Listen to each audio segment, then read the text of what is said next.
De un libro que nace como un intento de introducir en un lenguaje sencillo la filosofía, y no solo la filosofía occidental, sino también algo de las tradiciones orientales. Como decía Ángeles, son bastantes años ya intentando enseñar filosofía, y desde el principio proponía que leyeran libros, no solo libros de texto donde está muy resumido el pensamiento de cada autor y los argumentos de cada tema, sino que leyeran algún libro de introducción a la filosofía. Y ya podía mandar Ortega y Gasset, o André Comte Sponville, o Fernando Sabater, o todos los libros de introducción. Los alumnos no, aquello me lo tiraban a la cabeza. Y después de bastantes años dije, bueno, ¿y por qué no escribo yo uno? Sobre todo después de tantos años dando clases de filosofía occidental, cuando todo lo que había publicado era prácticamente todo sobre Oriente. Así es que me senté un verano y escribí un libro distinto de los que había escrito hasta entonces, no solo por la temática, sino porque con un pie en la academia uno está preocupado excesivamente, tontamente, por lo que dirán los expertos en el tema, y entonces cae en el vicio de llenar de notas a pie de página y una extensa bibliografía para que los académicos vean que uno ha trabajado el tema. Este creo que es el primer libro que no tiene ni un solo libro de bibliografía, ni una cita con notas a pie de página, sino que fue dejar fluir aquello que estaba enseñando a los alumnos, quizás que me gustaría enseñar. Esto hizo que intentara un estilo de escritura distinto del habitual, menos técnico, más directo, como si estuviera hablando con los alumnos, y en ocasiones, si lo leéis, veréis que disimulo un poco y retóricamente digo, ostras, me parece que ya me estoy yendo por las nubes de la abstracción, me diréis que me estoy poniendo pesado, voy a intentar concretar lo que trato de decir. ¿Y qué es lo que trataba de decir? La verdad es que empecé con la idea de hacer un libro sobre filosofía occidental exclusivamente. Sabéis todos que ni a nivel universitario, ni mucho menos a nivel de bachillerato, se ha introducido la filosofía oriental, prácticamente nada. Por tanto pensé, bueno, pues un libro de filosofía occidental, y en todo caso, como tenemos maestros occidentales importantes que defienden una concepción del mundo similar a algunos de los orientales, pues ya lo introduciré. Pero conforme iba avanzando el libro, fui viendo que no, que algo dentro de mí me pedía hablar también de Oriente. Entonces, os cuento un poco la estructura. Yo creo que con los que somos, tanto la cantidad como la calidad se presta a que yo sea breve en la presentación y luego haya un diálogo más fecundo. Os cuento un poco la estructura del libro. Era imprescindible una primera introducción sobre qué es filosofía. Algunos veréis, si habéis visto el anuncio y luego el libro, ha habido una pequeña confusión con el título o el subtítulo, porque yo había propuesto de la pasión filosófica. La idea era intentar mostrar a los alumnos que la filosofía puede vivirse como una pasión, y nada mejor que ese término para dirigirnos a los adolescentes, pero terminaba mostrando la posibilidad de un paso de la pasión filosófica a la serenidad yógica. Pero la editorial, que es una editorial también seria, que publica libros de filosofía, me dijo, hombre, si no te importa, cambiamos el título, que esto de serenidad yógica suena un poco extraño. Y aún así, he visto que en la red ha aparecido en más de una ocasión de la pasión filosófica a la serenidad filosófica. Como veréis en el libro, el título definitivo es Filosofía, ¿qué es eso? Saber y ser en Occidente y Oriente. Por lo menos recoge el intento de hablar tanto de Oriente como de Occidente. Y el título definitivo es el título del primer capítulo, donde cuento que en los institutos por los que he ido pasando, bastantes ya, en Valencia, en Cartagena, en Murcia, en Barcelona, cuando hacía guardia, cuando falta algún profesor, hacemos guardia entre comillas, y los que no me conocían me decían, ¿tú de qué eres profe? Y decía, de filosofía. Y la pregunta inmediata era, ¿filosofía? ¿Qué es eso? De ahí el título. Lo que pasa es que no solo los principiantes se preguntan filosofía, ¿qué es eso? Sino que los grandes filósofos no solo han comenzado, sino que han terminado preguntándose filosofía, ¿qué es eso? Algunos, si hay filósofos en la sala, recordaréis libros de grandes filósofos que llevan más o menos ese mismo título, que es filosofía o filosofía, ¿qué es eso? Pues bien, en la introducción intenté mostrar un poco las dos grandes concepciones del mundo. No perdáis de vista que es un intento de simplificar, y lo mismo que he hecho en el libro voy a hacer aquí. En el diálogo, si hace falta, ya profundizamos. Por tanto, voy a intentar evitar demasiados nombres y demasiados argumentos sofisticados, como les gusta a los técnicos de la filosofía, para mostrar la estructura del libro. Y la estructura del libro es decir, hay dos grandes concepciones del mundo. Una es la que podemos llamar concepción idealista o espiritualista, y otra la podemos denominar concepción naturalista o materialista. Y ya desde el principio salgo al paso de la tendencia a reaccionar impulsivamente, visceralmente, ante los conceptos. Sabemos que basta con pronunciar el término espiritualidad o, al contrario, materialismo, para que todas las alertas se enciendan, y los materialistas ante una concepción espiritualista se produce un rechazo, y lo mismo los espiritualistas, en cuanto se habla de materialismo, parece que hemos mencionado al diablo. Por tanto, era un intento de limpiar las reacciones espontáneas ante el lenguaje e intentar purificar y definir los términos que estamos empleando. Por tanto, tiene un sentido neutro, no valorativo, no hay un rechazo emocional cuando hablamos de materialismo o espiritualismo, ni un apego excesivo cuando hablamos de espiritualismo o de materialismo, y intentemos describir, para empezar, luego valoramos todo lo que queramos. Y describir significa la concepción materialista. Ángeles hablaba antes de cientificismo, me parece. Podemos identificarlas hoy en día, el materialismo y el cientificismo. De manera más neutra podríamos hablar de naturalismo, en el sentido de que todo lo que existe es lo que conocemos dentro de la naturaleza, y el ser humano es un ser natural e histórico, sin más, nada de espiritual. Y además el origen de todo lo que existe es algo que podemos denominar materia o energía. Y si lo aplicamos al ser humano, como termino haciendo en el libro, pues tenemos una concepción materialista del ser humano, según la cual es un organismo biológico producto de la evolución, y desde luego con la muerte termina todo, olvidémonos. Mientras que la concepción espiritualista o idealista afirma que hay una dimensión en la realidad y en el ser humano que no se puede reducir a lo material energético. A partir de ahí lo que hago es elegir algunos representantes ilustres, tanto de una concepción como de la otra. Y de la concepción espiritualista, idealista, elijo a Platón y a Descartes. ¿Por qué? Porque son dos monstruos del pensar filosófico, el uno máxima expresión de la filosofía antigua, de la Grecia clásica, y el otro el pionero innovador de la modernidad. Y a partir de ahí, lo que hago, después de haber contado en 10 páginas la historia de la filosofía, cosa imposible, y de haber mostrado las distintas ramas de ese frondoso árbol que es la filosofía, como es muy amplio, digo, bueno, pues voy a centrarme en una de esas ramas y elijo lo que podríamos llamar antropología filosófica, es decir, qué concepción del ser humano, qué imagen del ser humano se tiene en cada una de esas dos concepciones.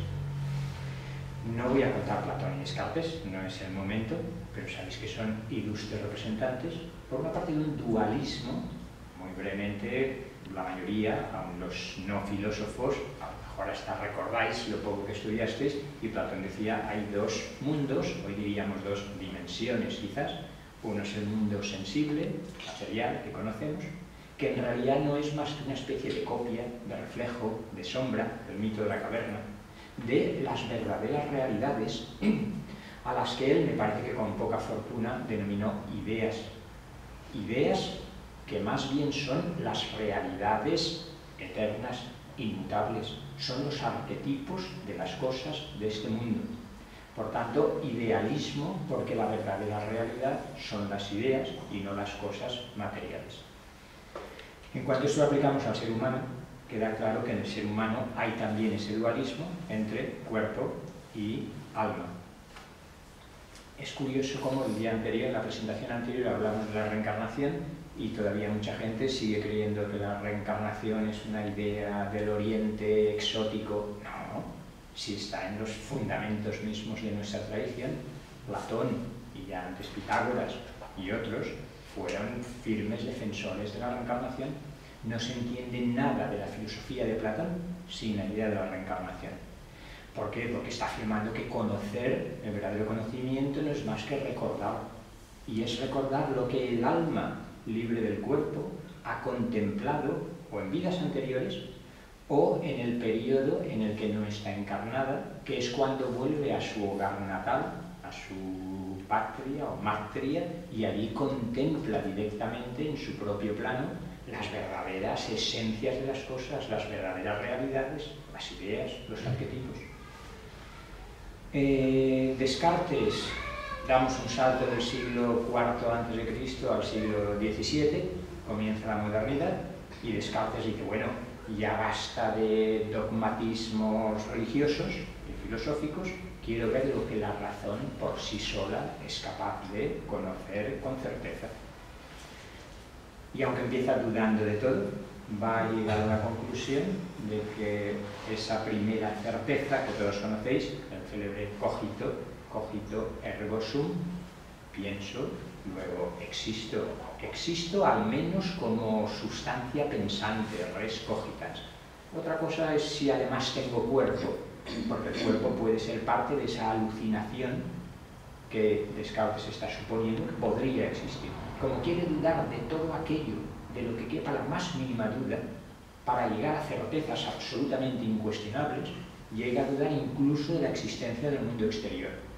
Si en el sueño nocturno creo que es realidad y cuando despierto descubro que no, podría estar pasándome ahora algo parecido. Podría estar dentro del mundo de Maya, dentro de una Matrix que en realidad no es la verdadera realidad y no darme cuenta. Ahora bien, aunque me esté engañando el famoso genio maligno, aunque no exista la realidad exterior, el hecho de que yo estoy dudando, de que estoy pensando, esto no lo puede negar nadie. Por tanto, lo que soy sin duda, en primer lugar, es un alma, una vez más. Descartes identificado, o alma, o espíritu, o entendimiento, o mente. Soy una mente que piensa, una sustancia pensante. Dejamos a Platón y Descartes, después de haber mostrado cómo defienden esa concepción espiritualista, idealista, y di un salto a los llamados maestros de la sospecha. Los maestros de la sospecha, doy un salto al siglo XIX, que sabéis que son Marx, Karl Marx, Friedrich Nietzsche y Sigmund Freud. Y en pocas páginas, porque habéis visto que es un libro breve, trato de ver por qué se les llama maestros de la sospecha y cómo los tres están representando una concepción materialista muy estricta. Nada de que existen dos mundos, nada de que el ser humano es esencialmente un alma inmortal en un cuerpo perecedero, sino que empezamos a sospechar no solo de los mitos, que ya habían empezado sospechando los filósofos, sino de todas las construcciones filosóficas, teológicas, jurídicas y de todo tipo, que para Marx no son más que parte de la ideología que como supraestructura trata de justificar esas estructuras económicas que explotan y oprimen y distinguen las clases opresoras y explotadoras y las clases oprimidas, explotadas, que caen o se les lleva a una alienación, concepto muy importante en Marx, de la que habría que liberar al ser humano. La religión pasa a ser entendida como el opio del pueblo, como sabéis, adormece las conciencias y no invita a rebelarse ante las injusticias sociales, sino que más bien se supone que ya en un más allá se hará justicia. Parece que la justicia en este valle de lágrimas no importa demasiado. La crítica de Nietzsche es todavía más radical, como sabéis. Yo siempre les digo a los alumnos, es que sois unos hijos de Nietzsche y no os habéis enterado. Nietzsche es el padre de la posmodernidad y hoy en día, más o menos, queramos o no, lo sepamos o no, somos todos posmodernos. Y Nietzsche es, si no el padre, el abuelo de la posmodernidad.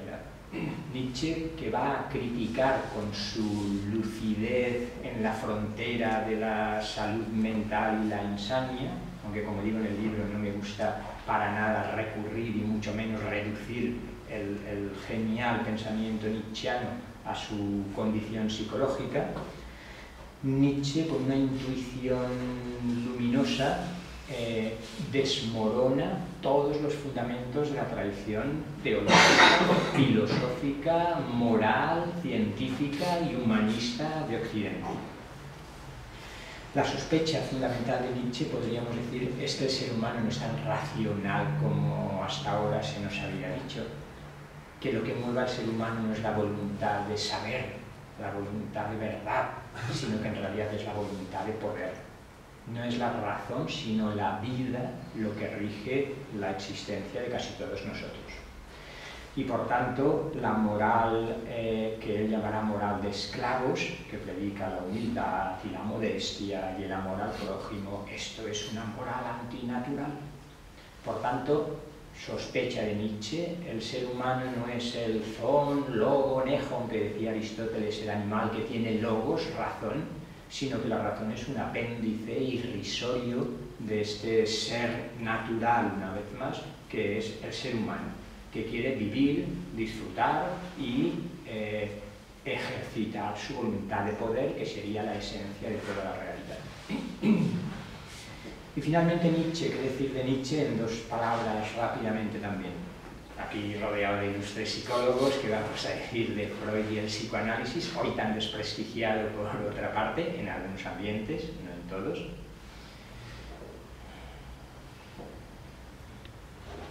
De Freud elijo prácticamente dos temas solo en el libro. Uno es su célebre estructura de la personalidad, o estructura del psiquismo, esa distinción que hace entre lo que él llama el ello, el yo y el superyo, y los mecanismos de defensa, porque me parece una herramienta muy útil, incluso para la vida cotidiana.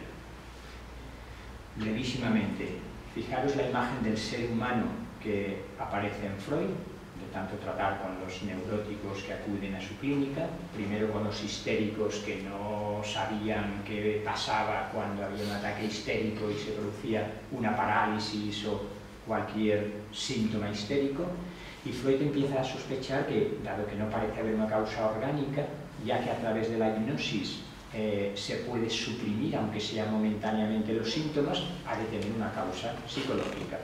Y esa intuición genial le lleva a profundizar en las causas psicológicas de las neurosis.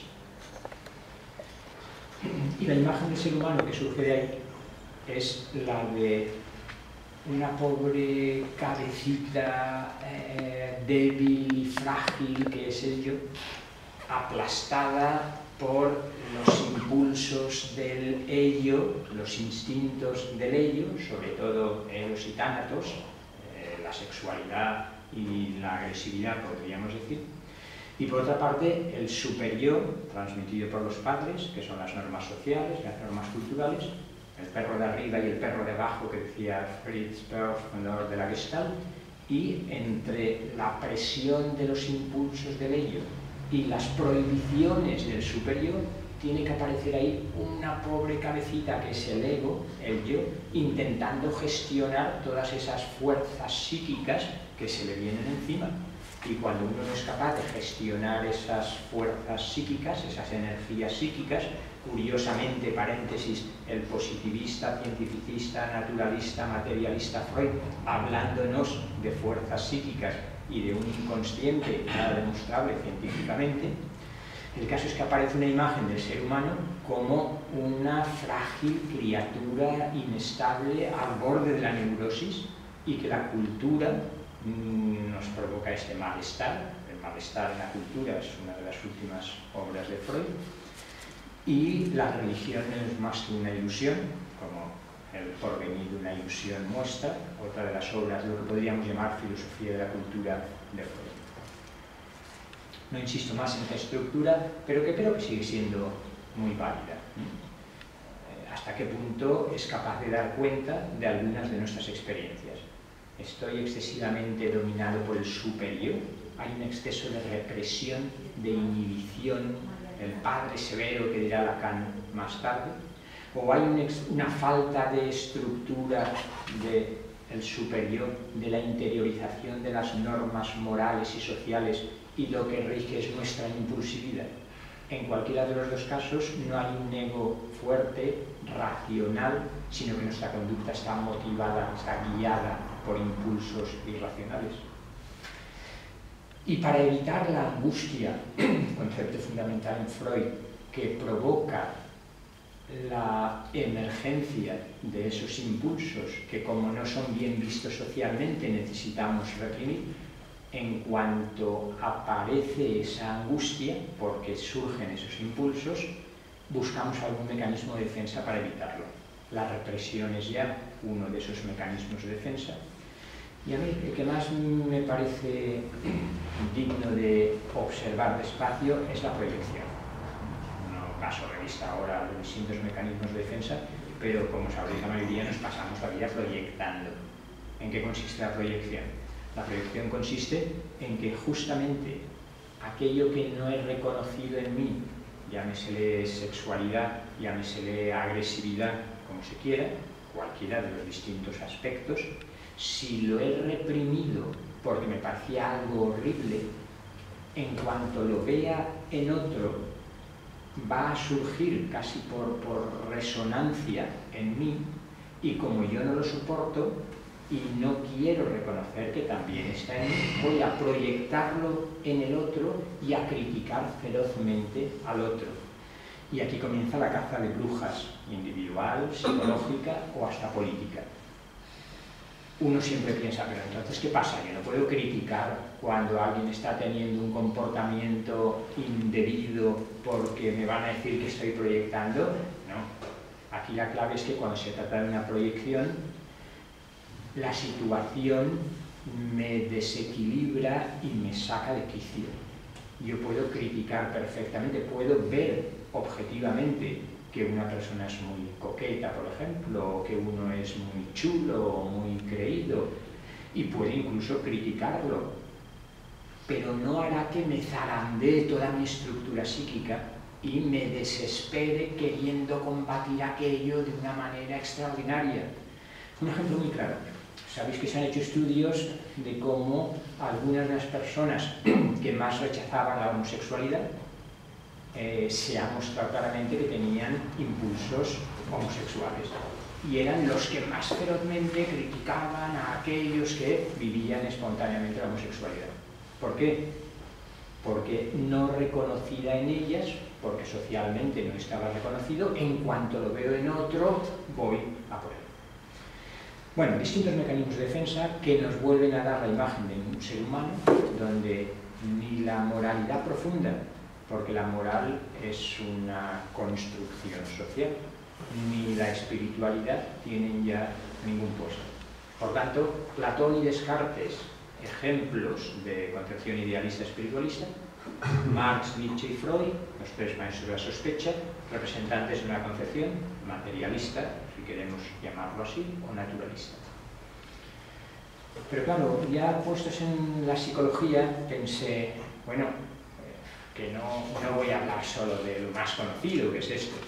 Así es que vamos a repasar muy brevemente las principales escuelas psicológicas, pero sobre todo no para recoger conductismo y cognitivismo y psicología humanista, sino para mostrar el surgimiento en las últimas décadas de las psicologías transpersonales, de unas psicologías que vuelven a hablar logos del alma, psique, la psicología transpersonal. Y como no era el momento, lo he hecho en otros libros, de hablar de la psicología transpersonal, elijo un caso, que es el caso de la psicosíntesis de Roberto Assagioli, que aquí no es especialmente conocido, en la academia, entre los alternativos, pero no por ello menos serios de nuestros psicólogos, sí. Pero Assagioli es un psiquiatra italiano, uno de los introductores del psicoanálisis en Italia, primero freudiano y luego junguiano, pero sintió que algo le faltaba. Estuvo muy en contacto con la teosofía y muy especialmente con la escuela arcana y Alice Bailey. Supongo que esto lo sabes, ¿no? De hecho, es uno de los que aparece como discípulos del tibetano en las obras de Alice Bailey, y creó la psicosíntesis. Psicosíntesis, que es una de estas psicologías transpersonales donde el alma, bajo el término de ser transpersonal o yo transpersonal, vuelve a ocupar un papel fundamental. Y ahora ya no como creencia religiosa, sino que las psicologías transpersonales surgen justamente como un intento de introducir en la academia, con todo el rigor científico posible, esa dimensión espiritual, ahora llamada transpersonal, del ser humano. Y como ya se acercaba el momento de llegar a Oriente, y aquí se acerca el momento de resumir todavía más, como puente entre Occidente y Oriente, quise mencionar esa corriente o ese enfoque filosófico occidental que es la hermenéutica. ¿Por qué? Sabéis que la hermenéutica es el intento es la conciencia de que cuando queremos comprender algo, necesariamente lo estamos interpretando. Esto sucede, la hermenéutica nace como interpretación de textos antiguos, pero tiene un doble significado cuando tratamos de comprender culturas distintas. Se puede aplicar a la interpretación de un sueño, a la interpretación de un mito, a la interpretación de un rito, absolutamente todo. Lo que no está totalmente claro, ni es susceptible de una explicación científica clara, necesitamos interpretarlo. Y al interpretarlo, activamos nuestros, lo que Gadamer llamaba prejuicios, ya no solo psicológicos, como había empezado diciendo, sino prejuicios culturales. Nos movemos dentro de un determinado paradigma, diríamos hoy, y ese paradigma ya no se cuestiona. Pues bien, la hermenéutica nos ayuda a ensanchar nuestro horizonte de comprensión y a problematizar los supuestos desde los que estamos juzgando las cosas. Por eso me parece que es una actitud muy sana para acercarse a Oriente. Termino esa parte de filosofía oriental y me digo, bueno, ¿en Oriente ha existido filosofía? Sabéis que aquí lo habitual, hasta anteayer podríamos decir, es negar que en Oriente haya existido filosofía. La filosofía habla griego o alemán posteriormente, pero en India, en China, filosofía no. Están todavía dentro de una concepción mitológica, religiosa, no se ha separado la filosofía de la religión y por tanto se ha considerado Hegel, Dixit y Husserl después y Heidegger también que en Oriente no había filosofía. La verdad es que en el librito, como es introductorio, no me interesa tanto intentar demostrar que sí que hay filosofía en sentido estricto, cosa que el último Hegel reconoció cuando leyó algunos estudios de Holbrook sobre los 6 sistemas de filosofía de la India, sino que me interesa decir, bueno, quizás es que tengamos que replantearnos qué es filosofía. ¿No será que cuando nos preguntamos si hay filosofía en Oriente, vamos con una determinada concepción de filosofía y a lo mejor se puede ensanchar y transformar nuestra concepción de la filosofía?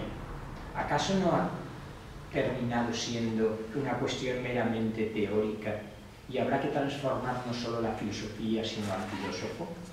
¿No dijo Marx, hasta ahora los filósofos se han limitado a interpretar el mundo? Ahora se trata de transformarlo. Pero Marx se refería a una praxis social, económica y política. Oriente se va a referir más a una praxis, a una práctica, a una sadhana psicoespiritual, psicológica y espiritual. Por tanto, no podremos transformar nuestra noción de filosofía justamente al abrirnos a las tradiciones, como prefiero llamar, orientales. Porque claro, aquí muy orgullosamente los orientalistas la tendencia es decir, no, filosofía occidental y sabidurías orientales. Mira qué bien, lo que tanto ha deseado la filosofía, allí ya está consumado y realizado la sabiduría. ¿Existe algo así como una sabiduría que ha estado más en Oriente que en Occidente? Entre las cosas que no he dicho es que desde el principio planteo la posibilidad de una filosofía perenne. de una sabiduría perenne que había estado presente en todas las tradiciones y de la que cabría señalar ilustres representantes en todas las tradiciones. Generalmente se suele recurrir a los místicos por el carácter experiencial de su obra y se intenta mostrar que todos han estado diciendo prácticamente lo mismo. Yo no lo veo por supuesto, como no me gusta dar nada por supuesto. Creo que entre los perennialistas, los defensores de una filosofía perenne, muy fácilmente ha terminado dándose por supuesto que existe esa filosofía perenne y que todos están diciendo lo mismo. Al menos me parece que no está tan claro. Pero sí, aunque sea una especie de ideal regulativo que decía Kant, me parece muy sana la idea de que quizás exista esa sabiduría perenne y desde ella podemos juzgar el grado de lejanía o proximidad a ella de cada una de las presentaciones. Aunque yo casi preferiría decir que si hay una sabiduría perenne es una realización interior y no una formulación doctrinal. De ahí que el aferrarse a cualquiera de las formulaciones conceptuales de la presunta sabiduría perenne, como sabemos que han hecho casi todos los perennialistas, o eso me parece, de René Guénon a Ken Wilber o a cualquiera de los otros, es ya confundir la esencia de la realización espiritual o de la realización metafísica, que prefería decir Guénon, con una determinada formulación y a partir de ahí nuevo dogmatismo y nueva intransigencia diciendo eso no es filosofía perenne, eso no es auténtico, eso es una parte o una realización inferior del camino. No es momento de entrar en eso a menos que luego lo queráis en el diálogo. Y la selección que en el libro hago de Oriente, intento terminar y pasamos al diálogo. Pensé, bueno, sigamos una estructura parecida. Si he elegido dos grandes influyentes, como Platón y Descartes, qué mejor que después de hablar de lo enorme que es el término Oriente y decir que Oriente es tanto el Oriente cercano o medio como el lejano, como el Oriente por excelencia, que sería la India. Me voy a centrar en la India, y aún dentro de la India hay muchas tradiciones, hinduismo, budismo, jainismo, sikhismo y todas las demás, y por tanto voy a centrarme fundamentalmente en el hinduismo con algunas pinceladas de budismo. Pues nada mejor que ver algo de las Upanishads, ese afán de inmortalidad que muestra Maitreyi en la Brihadaranyaka Upanishad, y nada mejor que volver a retomar las grandes intuiciones de ese texto crucial que es la Bhagavad Gita, y mostrar que ahí la realización humana es triple, que es realización de la gnosis, de la sabiduría, del jnana yoga, que es la realización del corazón, del bhakti yoga, y que es la realización también en la acción a través del karma yoga. Por tanto, quizá es una manera de ensanchar nuestra concepción de la filosofía. Filosofía ya no es solo hacer teorías, barajar conceptos, sino que es un compromiso existencial total con la vida, donde están en juego absolutamente todas las facultades del ser humano, el corazón, la voluntad y la razón simultáneamente.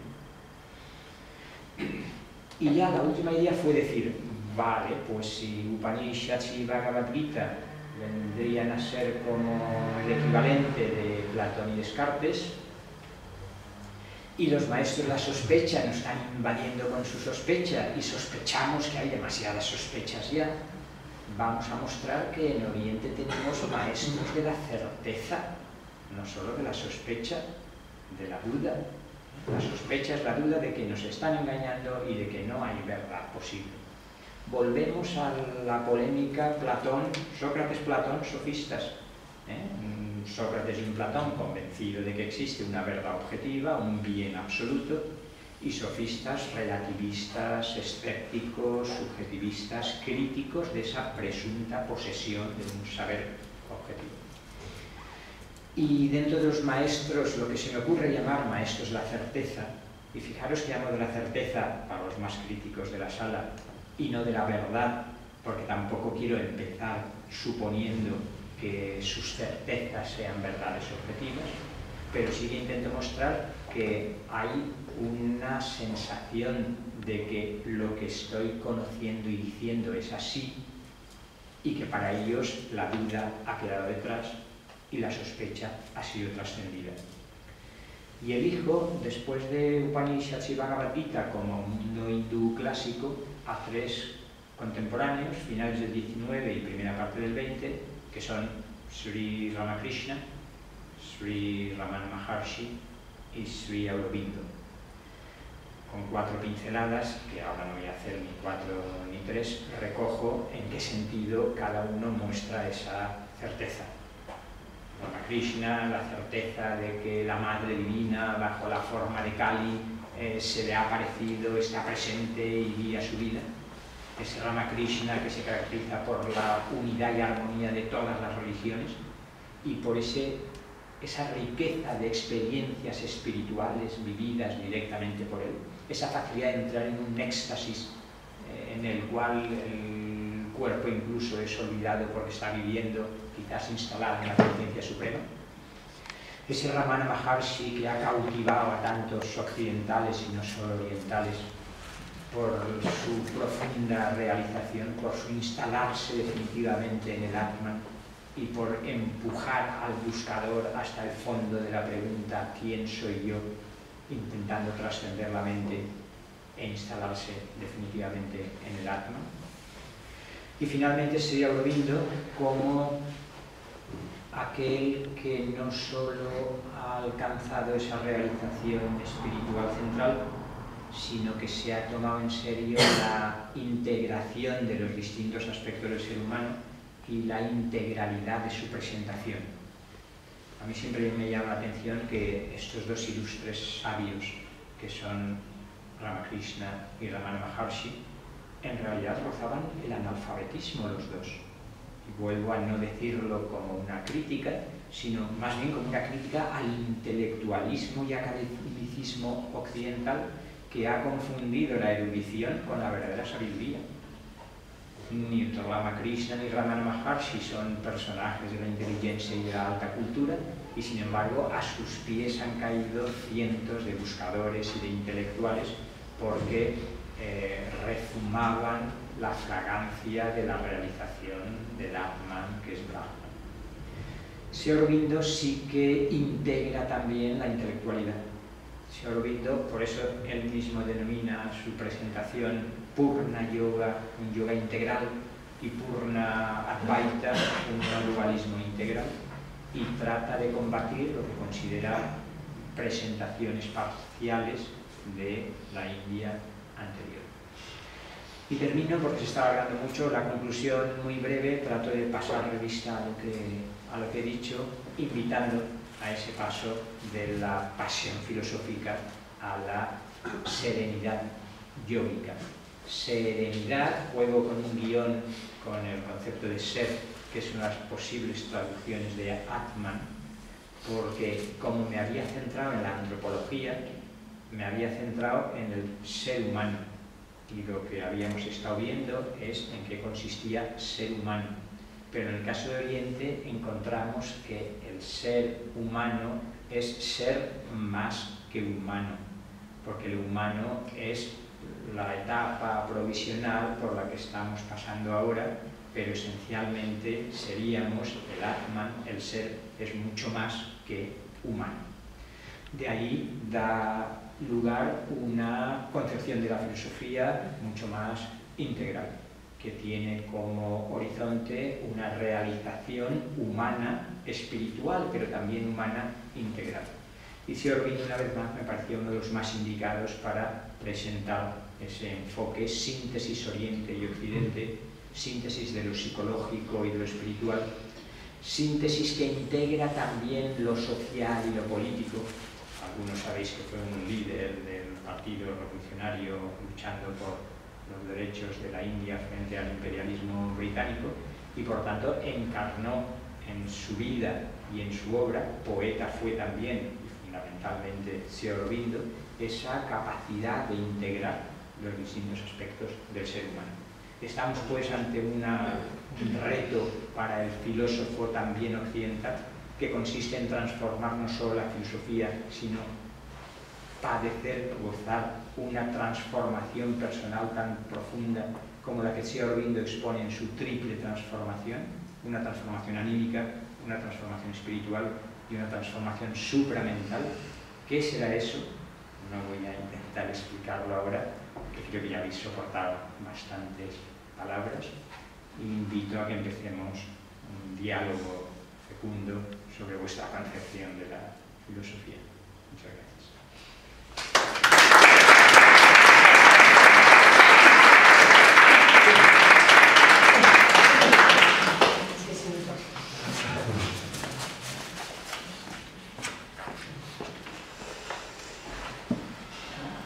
Yo he leído un poquito, soy profano del tema, pero tengo una duda de hace tiempo, esto me puede ayudar.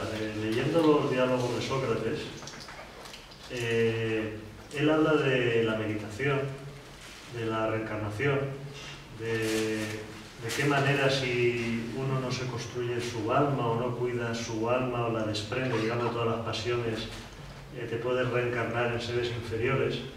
Me llama muchísimo la atención la similitud con los postulados budistas del Buda. Creo, si no estoy equivocado, que ambos existieron en un tiempo similar, el siglo V antes de Cristo, más o menos, ¿no? Sí. Y creo, no sé si me equivoco, de que en aquella época Oriente y Occidente apenas tenían conexión cultural. No sé si había algo comercial, pero culturalmente creo que no había nada. ¿Cómo es posible que ambas personas ubicados en tan diferentes sitios llegaran a conclusiones tan parecidas? ¿Es casualidad? ¿Es por algún tipo de unión? ¿Por qué cree usted que fue? Como nuestra mirada suele ser horizontal y superficial, siempre vamos buscando influencias históricas, ¿no?, que expliquen cómo ha influido unos en otro. Es cierto que no había, que se sepa, prácticamente ningún contacto entre Oriente, India concretamente, y el mundo griego.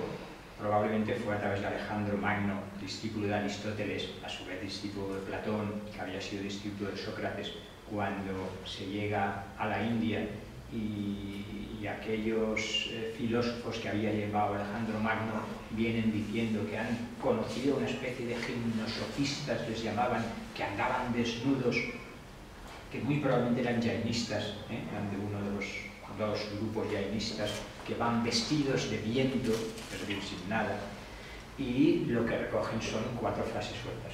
Por tanto, no hay constancia de ninguna influencia histórica significativa. Y cuando estamos hablando, inmediatamente me ha venido a la mente una posible interpretación perennialista. Es decir, hombre, claro, si son sabios que han realizado por sí mismos determinadas, no hace falta, no estoy hablando de una realización última, si es que hay realización última, que me parece que no hay última, porque la realización del infinito no puede ser más que infinita y por tanto no terminar nunca, pero si hay ciertos grados de realización y el despertar de ciertas facultades de conocimiento, no sería raro que Buda, Mahavir, las Upanishads, los profetas hebreos y Sócrates o Pitágoras hubieran descubierto, como si hubieran abierto un poco su mente al mundo de las ideas de Platón, a la mente divina que dirá, a la mente de Dios que dirá San Agustín, al mundo supramental que dirá Sri Aurobindo, y por tanto, punto a favor de la filosofía perenne, los distintos sabios o místicos o gnósticos o esoteristas habrían conocido, quizás experimentado, quizás en algunas de las escuelas iniciáticas de misterios que en Grecia sabemos que existían, quizás han llegado a un conocimiento similar, aunque cada uno lo haya formulado, lógicamente, con las herramientas conceptuales que tiene a su disposición en el momento histórico y en la cultura en la que se encuentra. Esta podría ser una lectura a propósito de la reencarnación, muy concretamente. ¿Será esta una idea propia de esa presunta filosofía perenne? Y es lo que habrían estado diciendo Platón y Descartes y las Upanishads y la Bhagavad Gita, concretamente esas 3, si se quiere, tesis fundamentales, que quizás sean 3 de las tesis fundamentales de todo perennialismo. Una, la realidad originaria es de un orden espiritual y no material. 2, en el ser humano existe esa dimensión espiritual, no entro ahora si individual o no, y esa individualidad real o aparente del ser humano no solo vive una vida, sino que pasa a través de una serie de encarnaciones. Quizás sean estas tres de las tesis de la filosofía perenne, y por eso las encontramos en Pitágoras, en Platón, en Buda, en las Upanishads y en otros lugares.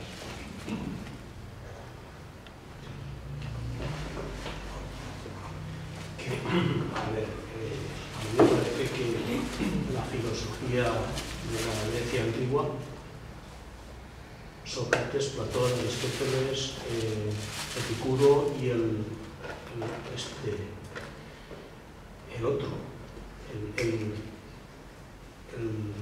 otro filósofo, el estoico. Epícteto, Marco Aurelio. No, el estoico, el fundador del estoicismo. Zenón. No recuerdo ahora el nombre. Zenón de Lea. Zenón, efectivamente. A ver, yo entiendo que la aportación que han hecho a la filosofía moral, no a la filosofía del conocimiento, sino a la filosofía moral, es la mayor que han hecho. Y me gustaría que nos resumiera esa filosofía moral del mundo griego, esencialmente por sus nombres que hemos dicho. Y otra pregunta respecto a la cultura oriental. ¿Usted tiene preferencia por algún método de meditación? Esas dos preguntas. Empiezo por la segunda, que voy a ser muy breve. Bueno, la verdad es que inmediatamente iba a decir que no, que prefiero no identificarme con ningún método concreto y no darle tanta importancia al método, que es meta o dos, ya para los griegos es el camino a través del cual llegamos a un sitio, sino que lo importante es que el camino, el método o el vehículo que utilizamos nos lleve allí donde queremos llegar. Y donde queremos llegar, sin profundizar mucho ahora, sería a ese centro de nuestro ser o al centro del ser.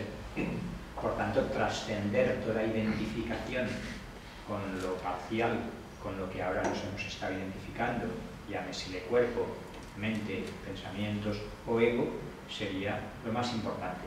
Y el descubrir experiencialmente que mi realidad más profunda está más allá de esos elementos de mi personalidad, sería lo fundamental. Igual me da meditación trascendental, que Vipassana, que Mindfulness, que Samatha, que Raja Yoga, en la medida en que son vehículos que a uno, porque es que por eso hay muchos caminos, muchos vehículos y muchos métodos, porque hay naturalezas muy distintas y por tanto, dependiendo de la naturaleza de cada uno, el vehículo más adecuado será uno u otro. Que usted no tiene, en particular usted no tiene...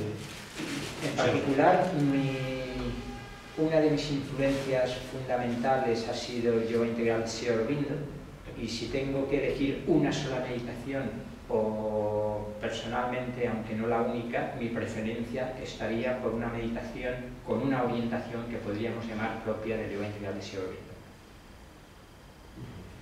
Respecto al primero, es cierto, pero intento ser muy breve,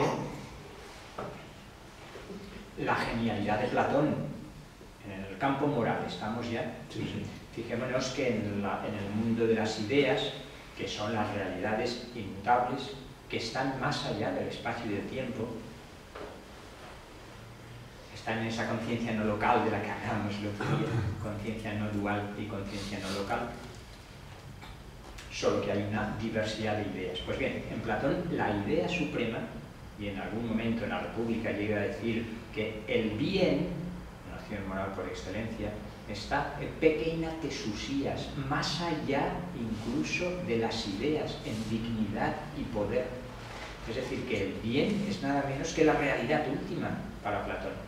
Y solo la contemplación del bien, contemplación es contemplación, realización, curiosamente como han ido degenerando las palabras, contemplación en griego es teoría, Y aquí teoría ahora ha quedado siendo un barajar conceptos, pero la teoría en el mundo griego es la contemplación como visión directa con el ojo del alma de las realidades inmutables.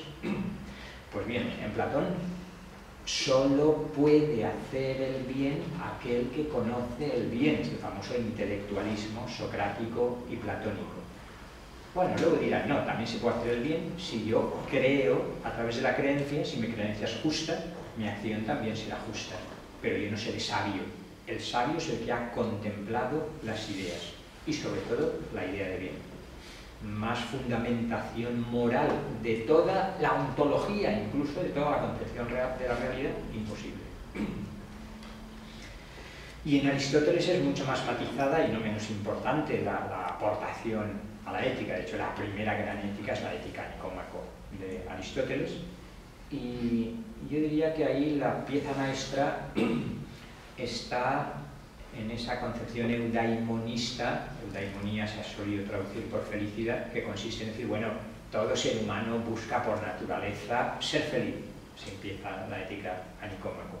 Lo que pasa es que los sabios no están de acuerdo en cuál es el mejor camino para llegar a la felicidad.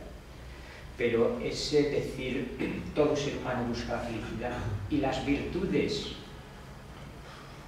vemos cómo reaccionamos, virtudes, virtud, vicio, ya hemos pasado muchos años de cristianismo y virtud, vicio nos puede sonar a cada uno a cualquier cosa. Inmediatamente activa nuestras redes neuronales y conceptuales respecto a la noción de virtud y vicio. Pero Aristóteles estableció aquello que nos suena incluso desde la infancia, en el término medio está la virtud. El intento de este equilibrio entre cualquier cualidad por exceso y cualquier cualidad por defecto como camino para alcanzar la sabiduría y la felicidad que están unidas para Aristóteles es una de las obras maestras y además muy práctico, moral y psicológicamente. ¿Cuál es mi actitud? Recuerdo unos ejemplos de Aristóteles. Bueno, pues está el cobarde, es el que tiene un defecto respecto a la valentía, que es la virtud, y en el otro extremo está la temeridad, el temerario. ¿Estoy más cerca de ser temerario o de ser cobarde? ¿O puedo situarme en el término medio donde está la virtud de la valentía? Es muy práctico decir, ¿qué actitud tengo ante el dinero o ante las posesiones materiales? Está la tacañería, diría Aristóteles, está el tacaño, y aunque tenga dinero no lo comparto o ni siquiera lo gasto yo. En el extremo opuesto está el derrochador, podríamos traducir. ¿Puedo acercarme al término medio? Generosidad, diría quizás Aristóteles. Luego, en el término medio está la virtud y a través de las virtudes éticas y ya no éticas, morales e intelectuales, me acerco a la felicidad. Bueno, en primer lugar, yo felicitarte por el libro, estoy seguro que será magnífico. Yo estoy totalmente de acuerdo contigo y como filósofo lo veo tan necesario el trabajo que has publicado, el anterior y porque yo admiro y comparto tu visión de la filosofía como una filosofía integradora, intentando siempre integrar la filosofía existente en Occidente con la filosofía que por supuesto es existente también en Oriente. Lo comparto y te doy las gracias por eso y lo admiro. Y bueno, yo también iba a comentar algo que usted ha comentado también. Porque, tan cerca, ¿no?, que las ideas se comunican. Porque yo también es algo que bueno, pues lo he sentido siempre así. He visto la filosofía socrática, un poco desligada un poquito del trabajo platónico posterior, de los diálogos más platónicos, ¿no? Del saber como ética. O sea, la propuesta socrática era el conocimiento de uno mismo que nos iba a aportar la virtud moral, la virtud ética. O sea, es la comprensión de nosotros mismos lo que nos hará, es el arte de vivir, es el saber como arte de vivir. Entonces, indudablemente a veces, desgraciadamente, yo creo que a lo mejor estás de acuerdo también, en la filosofía se ha tenido una visión muy especulativa de la filosofía, cuando el origen de la filosofía occidental es poco especulativa incluso, te diría, que es muy práctica, es una filosofía como arte de vivir, un saber como ética, que es un poco el fundamento de la filosofía socrática. Y yo también, ya que también usted lo ha comentado, me ha gustado mucho pues, la cercanía que nos ha conectado. Cuando le has preguntado lo de los métodos de la meditación, desgraciadamente muchas veces esa pregunta la oímos muy a menudo. ¿Qué método? Entonces buscamos que alguien, un maestro, como puede ser Vicente, experimentado, nos diga ¿qué método seguir? Para nosotros, bueno, voy a indagar en ese método, o le pregunto a otro y voy a indagar en aquel. A lo mejor tendríamos que ser más socráticos y ver la meditación más que como un método, en qué es la meditación. Y yo quería saber tu opinión, a mí me encantaría que estuvieras más cerca y poder dialogar aquí todos los meses, me encantaría, pero como no puede ser, pues tengo que exprimirte. Me gustaría saber tu opinión, por ejemplo, de la propuesta de Krishnamurti. Ya sabéis que yo trabajo en su línea de investigación, en esa línea de investigación, pero la propuesta de Krishnamurti, que es un filósofo que también ha tenido componente occidental y oriental del siglo XX, la propuesta de Krishnamurti, cuando habla de la meditación, es muy socrática. Una meditación como comprensión de uno mismo. Y es la comprensión de uno mismo lo que nos hará llevar a un arte de vida, un recto pensar y una recta acción. Entonces a veces, muchas veces hablamos de muchos métodos y bueno, Krishnamurti fue bastante crítico a eso, como que no hay caminos, el camino a veces nos aleja un poquito de la comprensión profunda. Entonces es a lo mejor la comprensión de uno mismo, realmente viéndolo como la verdadera meditación. A mí me gustaría también saber tu opinión sobre eso, Vicente. Krishnamurti es como el Nietzsche sí, oriental, efectivamente. En el sentido de criticar maestros, caminos, sí. técnicas de meditación y demás.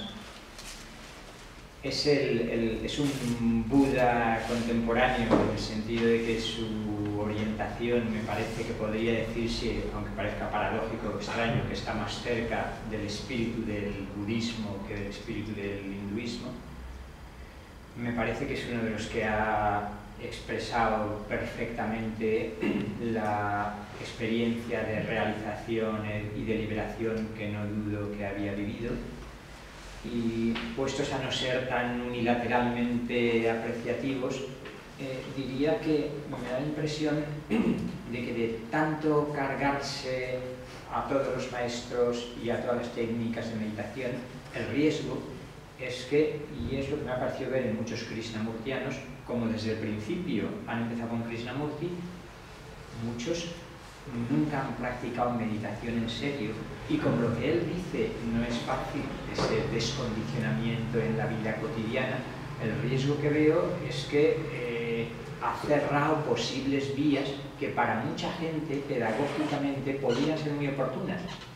Casi en broma diría, era muy mal maestro, en el sentido no de que él no tuviera la maestría, sino de que no supo ponerse en el lugar de los discípulos que no estaban muy cerca del empujón para caer ya en la vida liberada y no tener que profundizar en la meditación como práctica. Entonces, como pasa siempre, me parece que es una gran ventaja para no caer en el ritual vacío de la práctica de meditación, escindido de la vida cotidiana, y uno entra en un samadhi más o menos y luego vuelve a la mecanicidad habitual, como decíamos, pero el pequeño riesgo de que no se llegue a profundizar, porque creo que no es fácil esa propuesta, que es lo que está pasando con todo el neo-advaita, para los que estáis un poco, ¿no? Léase desde Nisargadatta a Muji o a tantos maestros neo-advaitas que parecen haber olvidado lo que el Advaita ha hecho a lo largo de la religión, y parece que absolutamente toda la audiencia pueda ya, oye, con toda facilidad ya estamos y no hay nada que hacer. Es el Dzogchen o el Mahamudra en la tradición del budismo tibetano, que es perfecto, pero que como no ponga los escalones necesarios para que el discípulo suba a la cúspide en la que está el maestro, quizá no muchos llegarán. y se puede pasar uno la vida krishnamurtianamente diciendo no es necesario meditar ni seguir a ningún maestro. Por eso, en tanto cualquier generalización, diría, es lo que me parece peligroso. Para unas personas en unas etapas un verdadero maestro y seguirlo durante una temporada puede ser fantástico, y para otros puede ser una fijación y una regresión infantil. Por tanto, no generalicemos. Perdona, yo simplemente estoy de acuerdo con eso que dices, y es que lo he vivido también en muchos krishnamurtianos, eso. Y te intentaba relacionar con Sócrates, Krishnamurti con Sócrates, porque quizás esa, para mí, personalmente, es la parte que más me gusta, que es que ha sido bueno tener Krishnamurtis, como tener Nietzsches, como tener Derridas, como de constructores, porque nos hacen ser creativos. Esto es lo que yo creo, o sea, abrir los ojos y siempre buscar algo nuevo y ser una luz para uno mismo. Entonces eso es lo que nos hace crecer, realmente, o por lo menos da un buen impulso. Indudablemente, efectivamente estoy contigo, de que en eso es poco pedagógico. Pero bueno, a lo mejor el siglo XXI tiene que seguir, ya que hemos tenido varios maestros de constructivos que nos han recordado tanto en Occidente como en Oriente. Fíjate Nagarjuna lo que hizo también en el budismo. También hizo una depuración interesantísima. Entonces, pues es recordar siempre el aspecto creativo de la mente, que es, creo que la mayor de las virtudes y que tenemos cercana. Que es, yo creo que cuando habla uno o escribe sobre qué es filosofía, tenemos que acercarnos siempre a eso, porque eso nos va a nutrir todo. Y no vamos a particularizar, al revés, siempre vamos a sintetizar. La creatividad lo abarca todo. Fíjate que la actitud de Krishnamurti socrática que dices tú, en realidad es más frecuente en el Advaita Vedanta tradicional que la meditación. Es decir, a lo que creen muchos de los que solo han frecuentado maestros neo-Advaita, el Advaita tradicional no está preconizando la meditación, está preconizando Viveka, la discriminación, que es lo que está proponiendo Krishnamurti. Discriminar entre lo eterno y lo no eterno, decía Shankara. Y discriminar entre lo eterno y lo no eterno significa aprender a distanciarse y a descondicionarnos de todos los condicionamientos y descubrir aquello que está fuera del espacio y del tiempo para instalarse en ello. Por tanto, podríamos decir, es bastante tradicional, curiosamente, en ese sentido. Sí, sí. Viveka, más que meditación, 40 minutos, permanente atención para desidentificarse y morar en la shunyata, en la vacuidad de Nagarjuna. Es que se ha hablado de Sócrates y de conócete a ti mismo y a ver, pido perdón a los que quieran entender una matización. Quiero exponer el método de conocimiento a sí mismo, que es el método del medio litro de agua. O sea, a ver, yo ceno, hago la digestión y a las 12 de la noche me tomo medio litro de agua. Necesariamente, pues a las 4 o las 5 de la madrugada yo me despierto porque tengo que meditar. Y es muy frecuente que me despierte en la fase REM, justo cuando estoy soñando. Tengo muy cerquita la agenda y además está abierta, porque se olvida, el contenido de los sueños se olvida con mucha facilidad. Si no lo coges en ese momento, llevo un mes haciendo el método del medio litro de agua y lo que yo tengo aquí dentro son barbaridades. Son barbaridades. ¿Aquí dentro dónde es? En mi cabeza. A lo mejor es que no está en tu cabeza. ¿Dónde está? O en mi alma, llámele como quiera. Ni en tu cabeza ni en tu alma. La música que oyes por las mañanas en la radio está en la radio. No, a ver, una matización. Una matización que yo entiendo que es importante. El mundo lo tengo en mi cabeza, O sea, en el mundo no solo tengo mi yo, tengo el mundo también externo, el mundo ajeno. Es decir, lo que decía Descartes. Puede que la realidad exterior a la que tú estás aludiendo no exista, pero desde luego dentro de mí existe ese dualismo de yo y no yo, muy clarito, muy clarito. Entonces, no tiene que ver con el mundo exterior, estoy hablando de lo que hay dentro de mi cabeza. Y además, cuando me despierto por la mañana y con las 2 o 3 notitas que he cogido empiezo a escribir el sueño, pues a veces me salen interpretaciones bastante fuertes, ¿eh? Eso es seguir el camino de Freud, en definitiva, ¿no? Él preconizó la interpretación de los sueños, seguramente la obra más importante que haya escrito Freud, la interpretación de los sueños. Y bueno, ya está, no quiero, pero vamos, es a título, un camino. Me llevo muchas sorpresas cada noche. Veamos si hay más intervenciones, si no, seguiría. No, ya no quiero quitar tiempo a...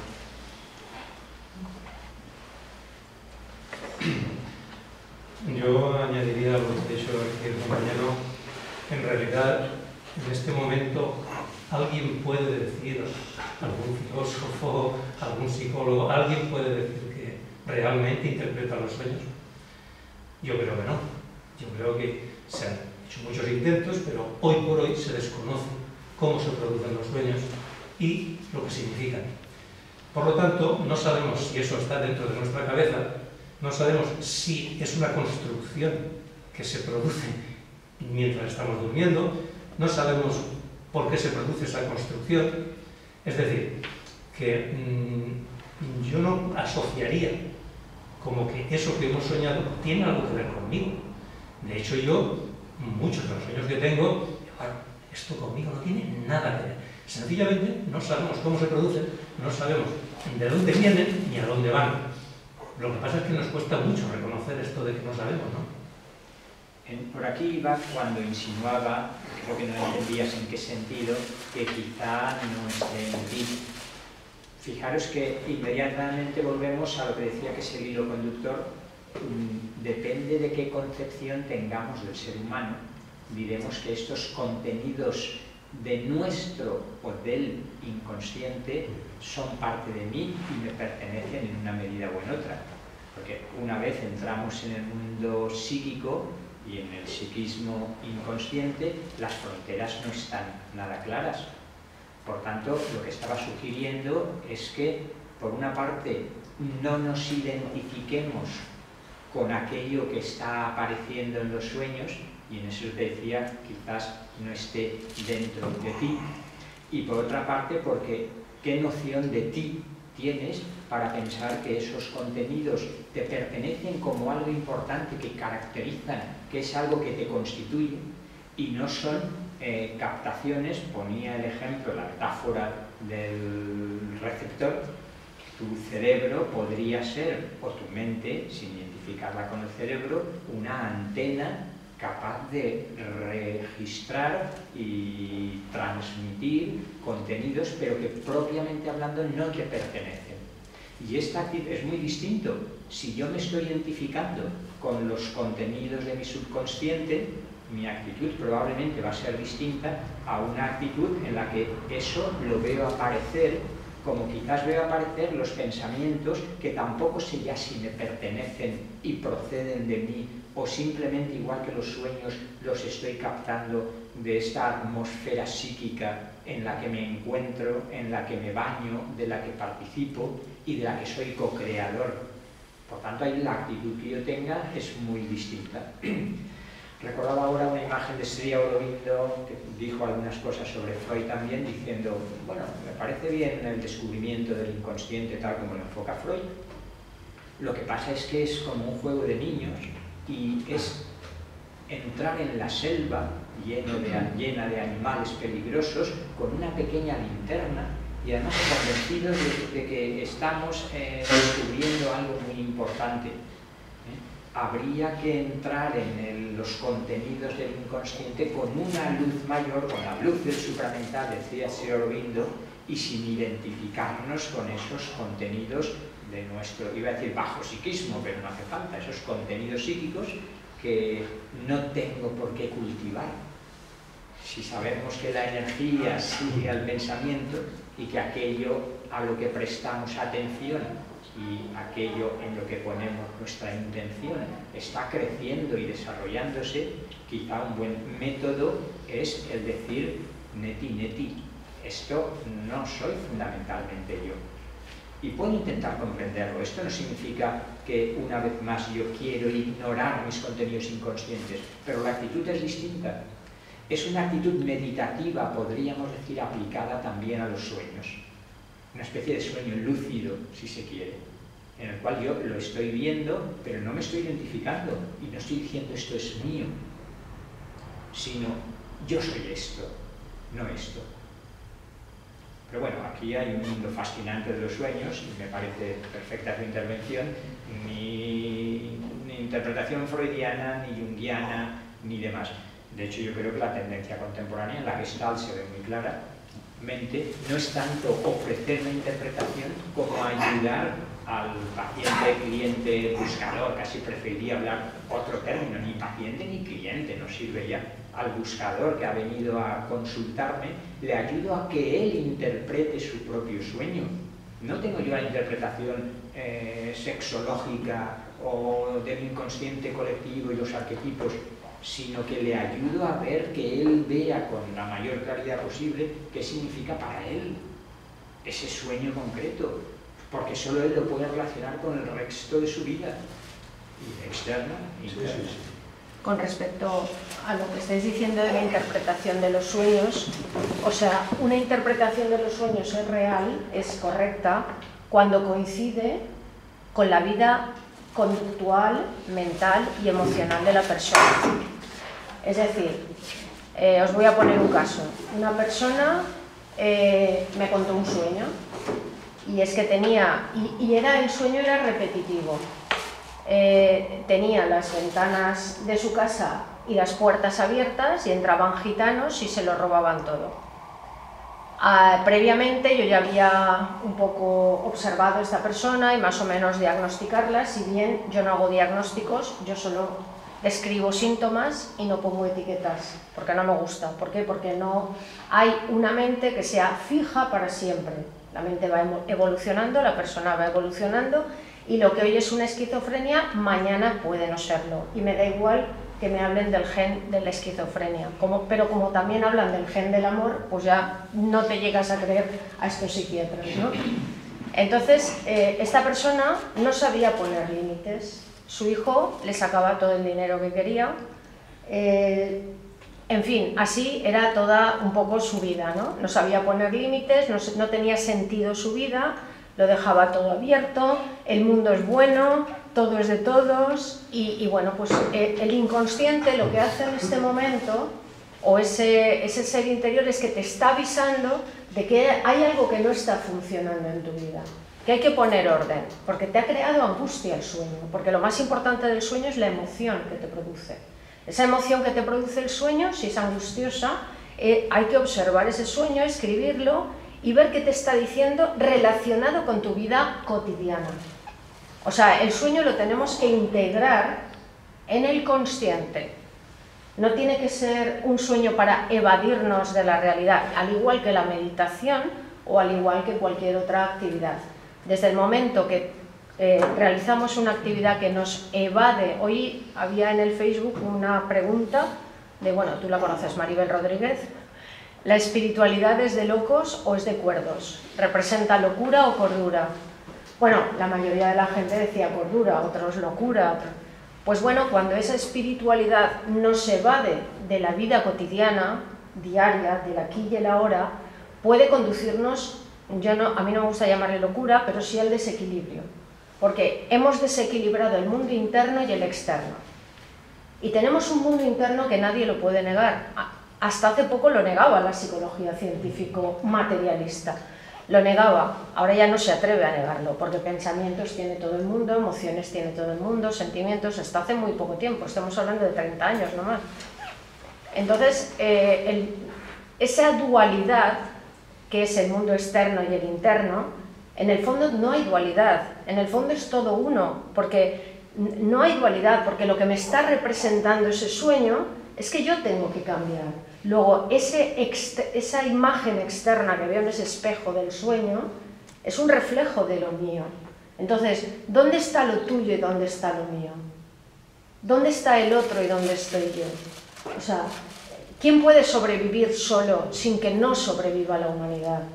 Quiero decir que todo está unido, en el fondo es una no dualidad, ¿no? Aunque cuando más nos profundizamos en la materia, ahí sí que hay dualidad. Hoy también hablaba con una astróloga y amiga que decía, bueno, pero es que aquí siempre va a estar la luz y las sombras. Las sombras, claro, pero elévate de dimensión a otra dimensión donde solo haya luz y ya no tendrás la sombra.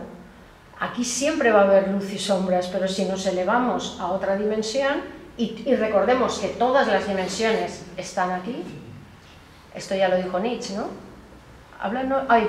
Einstein. Todas las dimensiones están aquí. ¿Es posible llegar a una dimensión donde no esté la sombra? Ya que habéis empezado a hablar de los sueños, ¿no? Y de Jung, que habló también de la sombra. ¿Es posible llegar a una dimensión donde no esté la sombra? Yo creo que la dimensión primordial es la dimensión sin sombra. Lo que pasa es que tenemos una tendencia a irnos a la realidad última demasiado fácilmente. Ya empecemos iluminando las sombras aquí y desde luego la luz que ilumina las sombras es sin sombra. No sé si hay más intervenciones. Sí, Rafa. Sí, dos preguntas basándote en tu experiencia didáctica y personal. A ver, ¿qué opinas? Yo creo que, y muchos también, la filosofía que se enseña aquí en Occidente, los institutos, las universidades, es la occidental, es evidente. Pero siempre he pensado que faltaba la filosofía oriental, que está coja, porque es un complemento. Incluso pienso en una tercera filosofía, para entendernos, aunque esto es muy complejo, que sería la filosofía esotérica, que no es ni Oriente ni Occidente, sino está por encima o por dentro de estas. Entonces, sé que tú lo haces, que intentas transmitir y enseñar la oriental. No sé si habrá más intentos, cuántos habrá por ahí. Creo que es algo que va muy lento, que sería ideal, y por lo tanto enriquecería mucho al ser humano si aprendiéramos estas filosofías y no nos quedáramos con la occidental.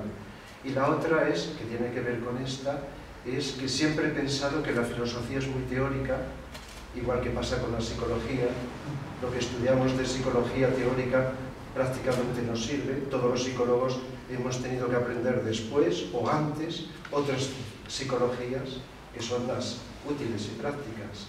Entonces, ¿qué piensas? ¿Se podría hacer algo para que la filosofía se viviera más prácticamente? A lo mejor piensas en la meditación o en algo que facilitara llevar a la práctica de la vida cotidiana, hacer descender esas ideas filosóficas que a veces son muy importantes y también a veces contradictorias que puede liar. Y bueno, no sé si otra cosa aparte, hablar de Schopenhauer, si consideras un poquito, porque él también extrajo de Oriente, conoció la filosofía oriental y también la introdujo también en Occidente. Otra conferencia para recoger sobre las preguntas que dice Rafa. Empiezo por el final, no sé si luego me acordaré de las otras, pero muy brevemente. Schopenhauer es un personaje curioso, padre de Nietzsche filosóficamente y por tanto con una desmesura y una ibris como la de Nietzsche. Y él decía, cuando descubrió las Upanishads, leyó las Upanishads justamente y dijo que habían sido el solaz de su vida y sería el descanso en su muerte también, había leído cosas del budismo. Schopenhauer es el momento en que están empezando a traducirse los primeros textos del hinduismo y del budismo, la indología está naciendo, y lee algo de budismo, lee las Upanishads, era muy kantiano, y termina diciendo, bueno, que él está diciendo lo mismo, pero mejor que Kant, que las Upanishads y que el Buda. Y es cierto que su obra, El mundo como representación, el mundo como voluntad y representación, tiene intuiciones magistrales. Lo que pasa es que yo creo que es el típico filósofo occidental todavía, que está descubriendo conceptos interesantes, pero sigue siendo pura elucubración intelectual, aunque teóricamente se pueda acercar más. Supongamos por un momento, volvamos a suponer que tenemos ya la construcción de la sabiduría perenne. Podríamos decir que Schopenhauer se acerca en cierta medida, incluso a la noción de Maya, ¿no? El mundo es solo una representación, pero creo que sigue siendo exponente del típico pensador occidental puramente teórico como él es. Respecto al primero, es curioso, pero yo creo que la transformación está teniendo más lugar fuera de las academias, y con esto me refiero tanto a universidades como a institutos oficiales, que entre gente que está buscando por medios alternativos. No sé, viene un Eckhart Tolle y ya puedes poner un auditorio de 4.000 personas que las entradas se han acabado. Y con Thich Nhat Hanh va a pasar lo mismo ahora dentro de poco. Como las flores exhalan su fragancia, no sé todavía dónde vais a hacer lo de Thich Nhat Hanh, pero no habrá auditorio capaz de dar asiento a la gente que vamos a querer ver a Thich Nhat Hanh.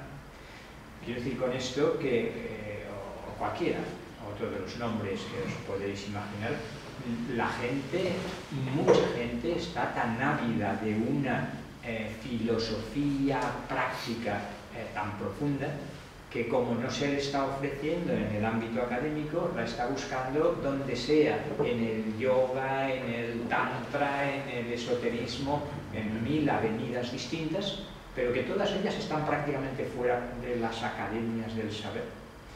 Entonces, la verdad es que no tengo demasiadas esperanzas en un futuro inmediato de que se vaya introduciendo, y aún así se está introduciendo.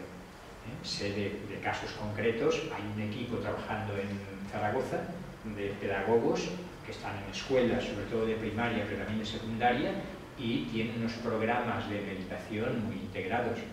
Mindfulness, comentamos la otra vez, y lo sabéis todos, se está introduciendo, hay cientos de hospitales practicando mindfulness, distintos tipos de meditación que están aplicándose a cuestiones concretas como la salud en este caso.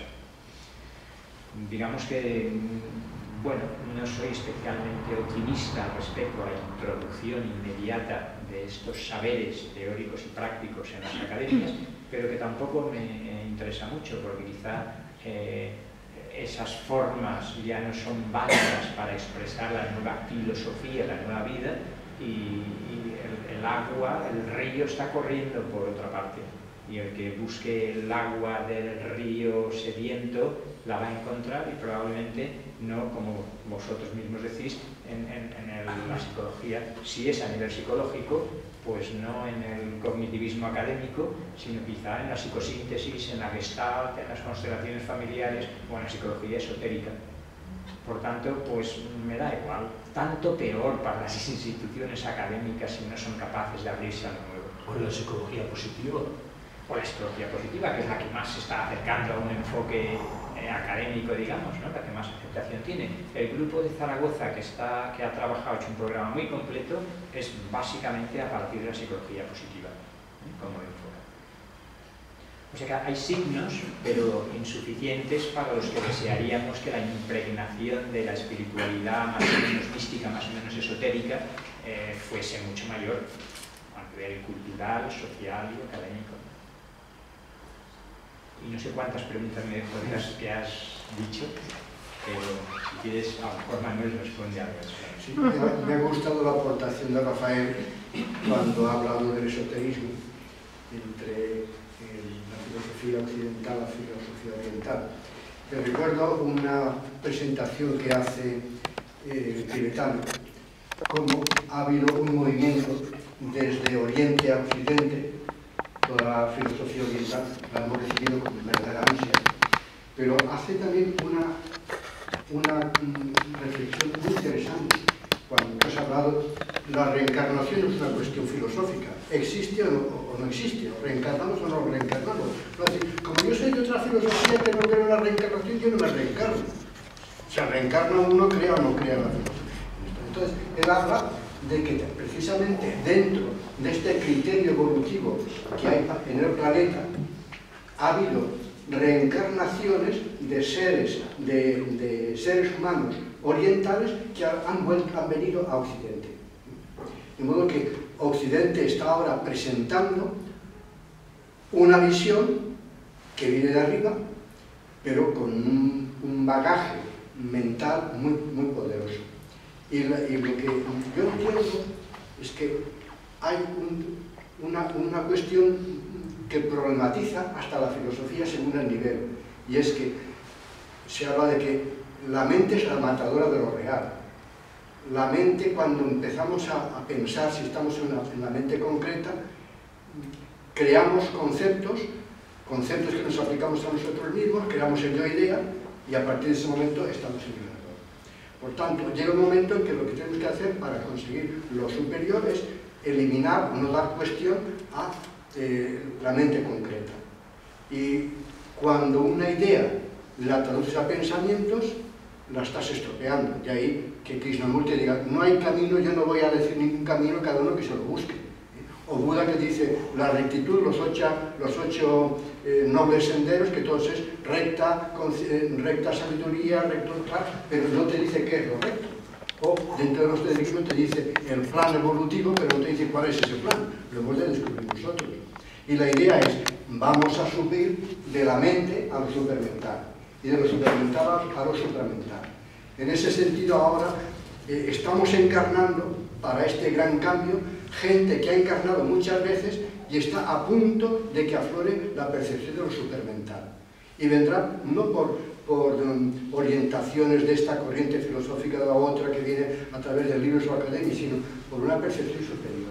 No es que yo entiendo ese cambio que aparece en una frase dentro de una meditación del tibetano: me esfuerzo por comprender que la sabiduría ocupe el lugar del conocimiento en mi vida.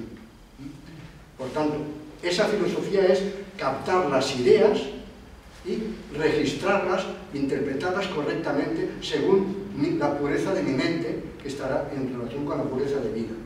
Y por tanto, él dice, no hay que eliminar la mente, porque la mente es un gran servicio que vamos a hacer para aquellos que todavía están solamente en la mente, pero nosotros hemos de vivirlo desde la superior.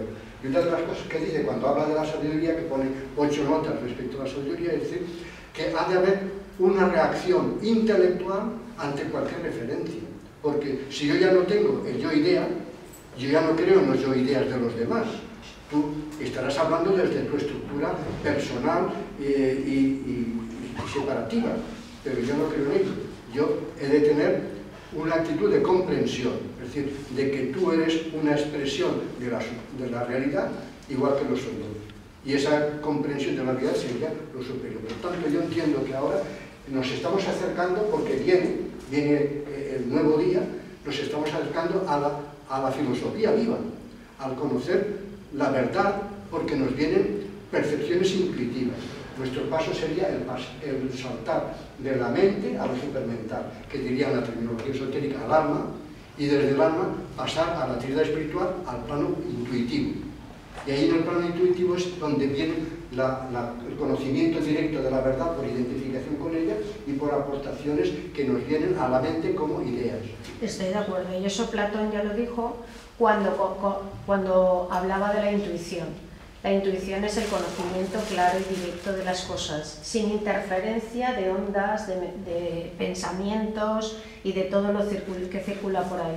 Eso supramental que dices, cuando se entra en meditación, se aprende a callar la mente, a que la mente no moleste, y entonces se ven las cosas de manera directa.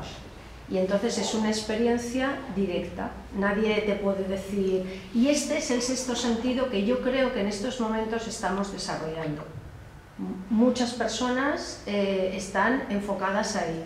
De manera que cuando lleguen a hablar con otras personas van a captar directamente pues, si hay engaño, no hay engaño, Y además ya esto ya se enseña incluso en muchos movimientos Gestalt, ¿no? ¿Cómo te sientes con esa persona? Cuando hablan tanto de la sensación o del sentimiento, ya están intentando acallar, no juzgar, no prejuzgar con la mente, sino acallar la mente y sentir. A partir de ese sentimiento, y aquí hemos hecho también muchos ejercicios, por ejemplo con Ricardo Bru, o sea, en concreto los oráculos antiguos se basaban en eso, en la intuición. Era un conectarte con esa supramental, con ese supramental, y yo he visto como le han dicho a una persona, bueno, saca el número 13 de varias cartas, y sin pensarlo, cuando callamos la mente, cuando directamente sacas el 13. Entonces, yo creo que ese trabajo, porque eso es un trabajo, igual que hemos trabajado hasta ahora el ser humano en desarrollar una mente más cultivada o menos cultivada, desarrollar unas emociones, una conducta, también tenemos que desarrollar en llegar a esa intuición, a ese sobrepasar esa mente crítica, juzgadora, prejuiciosa, miedosa, incluido relacionada con la parte emocional, ¿no? Este me va a hacer algo, este me va a quitar lo mío, todo esto lo tenemos que trascender. De ahí la psicología transpersonal, que es tan importante, ¿no? Y estoy completamente de acuerdo contigo. Hay mucho, incluso dentro de la escuela junguiana, que me perdonen, pero es así, hay mucho academicismo, demasiada ortodoxia. No, es que esto lo dijo Jung y a pies juntillas es como dice Jung o como dice cada persona, y ahí está el valor de Krishnamurti o de Sócrates, tiene que buscar su camino y da igual lo que dijera Jung. Está bien conocerlo, que está muy bien, ahí sí que estoy de acuerdo que, a ver, Krishnamurti dice, no hace falta ningún pensamiento de nadie, pero él ya los conocía todos. Entonces, cuando ya conoces todos los pensamientos o muchas formas de pensamiento, es mucho más fácil prescindir de ellas, porque si no, estamos haciendo como la zorra y las uvas. No, es que esas uvas están verdes, ¿yo para qué las voy a coger? A ver, si es que no has leído ningún libro de filosofía, ya pretendes trascender la mente y el conocimiento, entonces, desde la ignorancia, tenemos que cultivarnos y a partir de cultivarnos poder trascender esa mente, ¿no? En mi opinión, ¿no? Bueno, están los esotéricos hablando mucho, no os preocupéis los no esotéricos, dad vuestra opinión también. Es decir, si ya la balanza entre Yo no he hablado de esoterismo, en absoluto. Sí, desde la visión esotérica siempre se habla del trascender, efectivamente. Pero a mí me gusta la visión esotérica también, pero no, a veces no trascender... Es que no esotérico como ocultismo de brujas, es que por ahí se entiende la palabra esotérica como el típico echador de cartas, brujo, tal. No. Esotérico o exotérico, según el budismo, pues es la filosofía del ojo y la del corazón. La filosofía del corazón es lo oculto, lo que interpenetra todo, y la filosofía del ojo es la forma, cómo se expresa. Entonces, esotérico en ese sentido, ¿no? De ir al centro, de ir a la esencia, ¿no? Exacto. No, yo decía lo de trascender, porque muchas veces el problema, y tú lo has comentado, ¿no? Que cuando nuestra visión es trascender a una supermente, a una mente superior, o sea, nuestra tendencia psíquica muy habitual es intentar, pues tenemos que eliminar esta otra mente. Es como cuando pasaba, por ejemplo, hasta, fijaros, con respecto al cuerpo físico, que se quería purgar el cuerpo físico, es el cuerpo físico el responsable, entonces vamos a machacarlo. Es quizás, pues, es comprensivo, es un error psíquico, o es un error metodológico de nuestro funcionamiento a veces, pero por eso quizás yo, más que trascender, o la trascendencia, la descubriremos, no lo sé, sin saber lo que vamos a descubrir, cuando nos comprendamos. Cuando comprendamos nuestra mente, es igual que descubrimos muchas cosas de nuestro cuerpo, cuando en vez de quererlo eliminar, nos fuimos a diseccionarlo y fuimos a comprenderlo profundamente. Entonces, la luz vino sin saber lo que íbamos a descubrir, ¿entendéis? El problema era cuando ya sabemos o creemos saber lo que vamos a descubrir. Entonces a lo mejor esto puede condicionarnos. Esto en la ciencia biológica ha existido.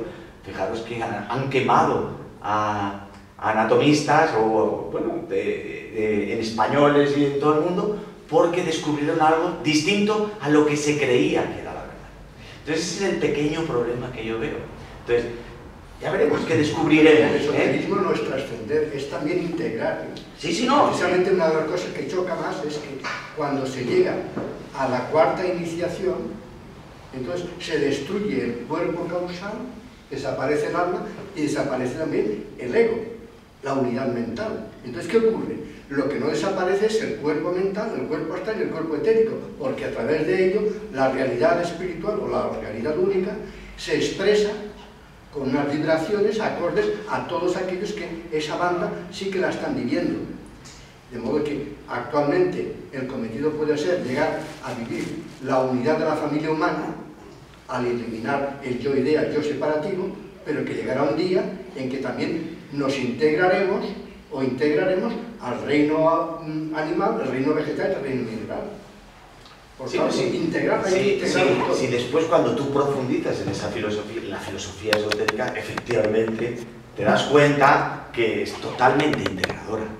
Lo otro es como un pequeño sesgo o una interpretación que precisamente ayer estaba leyendo una cita que me chocó mucho y digo, pues, muy fuerte. Decía, la vida y la forma es lo mismo. O sea, la vida, la realidad espiritual y la materia, que llamamos, es lo mismo. Porque en realidad también se afirma, solo existe energía, cambios vibracionales de energía. Hasta el átomo es pura, físico es pura energía. Y esa energía es un método, una fórmula concreta de vibrar, de expresarse. Quito esa fórmula que está en mi voluntad o en mi intención y desaparece. Esa es una de las esencias de la filosofía esotérica. Y en Plotino, por ejemplo, pues fue un filósofo occidental, pero que, bueno, que tiene una dimensión oriental, esotérica también importantísima. La no ¿Por qué viene a dualidad. decir eso? Lo que acabas de decir es la no dualidad. La materia es la proyección del espíritu, que en definitiva es la energía sutil, genera la energía más grosera y más densa. Luego, este mundo material es tan sagrado como el espiritual. Lo que pasa que por medio del catolicismo más bien, o porque hay otras ramificaciones del cristianismo que a lo mejor no pensaban así, pero determinadas pues sí nos han hecho creer que vivimos en un mundo dual, que solo el espíritu es lo que vale, la materia es lo peor, y no es así, para nada. La demostración es en que cuando uno se va logrando cierto nivel de realización, viene el despertar de Kundalini, que viene a ser la revelación de que la materia es divina. Y ese Kundalini, que es a nivel individual, llegará un día que será a nivel planetario. ¿Cuándo? Pues cuando dejemos el concepto de tiempo, pues eso ya está previsto, ocurrirá. Para nosotros existe lo oriental y lo occidental, pero para la totalidad del planeta, ¿qué es lo oriental y lo occidental? Soy yo, en todo esto. O sea que yo lo veo que esta concepción está para eliminarse. Por eso es que reencarnan, que venían de entonces, sí que el ocultismo ya es más allá del misticismo, no es una abstracción, sino los que están allá arriba tienen que bajar, esa es la misión. Lo más importante, y que me ha gustado mucho el libro, vamos a centrar en el libro, me ha gustado mucho el libro y la síntesis que has hecho de la filosofía oriental y la occidental con esos 3 puntos, ¿no? Me ha llamado la atención Aurobindo, sobre todo porque como filósofo místico de la India se interesaba también por la realidad política, lo que me lleva un poquito a pensar que tenemos muy dividida nuestra vida y nuestra realidad, nuestra vida individual y nuestra vida social y colectiva. Estamos completamente divididos y no es de extrañar pues, que estemos mal, tengamos depresión, nos encontremos mal, porque es todo uno. Y entonces, claro, si yo solo soy una psicóloga que solo me centro en mi tesis, en mi trabajo, en mis alumnos, en mis exámenes, y me da igual la crisis que vive la gente, pues ¿en dónde estoy? ¿En qué mundo estoy?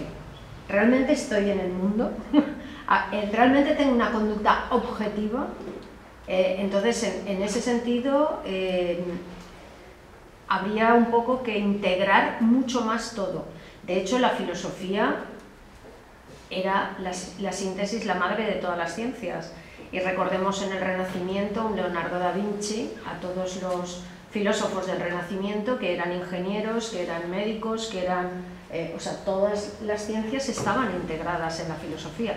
Entonces, hablando de integración, pues yo creo que tendríamos que ir a ese ser humano que no solo se especializa en ingeniería informática, sino que sabe meditación, sabe algo de medicina, sabe fitoterapia, porque entonces ya llegamos a la realización del ser humano, no al mero profesional, ¿no?